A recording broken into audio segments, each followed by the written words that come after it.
ಒಬ್ರಿಗೊಬ್ರು ಗಂಡ ಹೆಂಡತಿ ಚೆನ್ನಾಗಿ ಅರ್ಥ ಮಾಡ್ಕೊಳ್ಬೇಕಾದ್ರೆ ಟೈಮ್ ಕೊಡಬೇಕು. ಅವ್ರಿಗೂ ಟೈಮ್ ಇಲ್ಲ, ಇವ್ರಿಗೂ ಟೈಮ್ ಇಲ್ಲ. ಅವರೆಲ್ಲ ಕೆಲಸ ಮುಗಿಸ್ಕೊಂಡ್ಬಂದಾಗ ಇವ್ರು ಮಲಗಿರ್ತಾರೆ, ಇವರು ಎದ್ದು ಕೆಲಸ ಮಾಡ್ತಿದ್ದಾಗ ಅವರೆಲ್ಲೋ ಎಂಗೇಜ್ ಆಗಿರ್ತಾರೆ. ಇದೇ ಆಗ್ತಾಯಿದೆ. At least 6 months once or yearly once ಏನು ಮಾಡಬೇಕು, ಅವರು ಎಲ್ಲಿಗಾದ್ರೂ ಹೊರಟೋಗ್ಬೇಕು.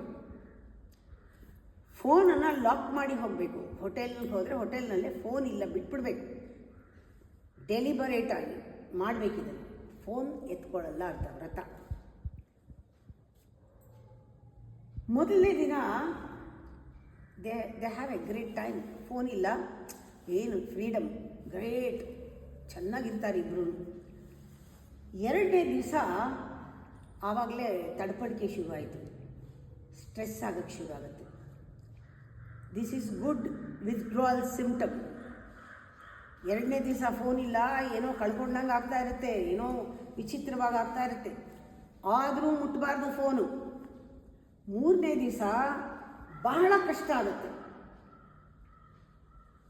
ಫೋನ್ ಬೇಕೇ ಬೇಕು ಅನಿಸುತ್ತೆ, ಅಡಿಕ್ಷನ್ನಲ್ಲ ಅದು, ನೋಡಬೇಕು ಅಂತ ಎಲ್ಲ ಏನು ನಡೀತಾ ಇದೆ, ಏನಾಗುತ್ತೆ, ತುಂಬ ಕಷ್ಟ ಆಗುತ್ತೆ. ನಾಲ್ಕನೇ ದಿವಸ ಅವರಿಬ್ಬರಲ್ಲಿ ಒಂದು ಬಾಂಡ್ ಆಗಿರುತ್ತೆ. ಇಬ್ಬರು ಚೆನ್ನಾಗಿ ಅರ್ಥ ಮಾಡ್ಕೊಂಡಿರ್ತಾರೆ.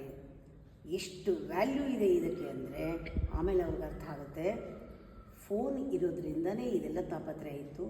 4 ದಿನ ಫೋನ್ ಇಲ್ಲದೇ ಇದ್ದರೆ ಕಷ್ಟ ಆಯಿತು, ಆದರೆ ನಾವಿಬ್ಬರು ಚೆನ್ನಾಗಾದ್ವಿ ಅಂತ.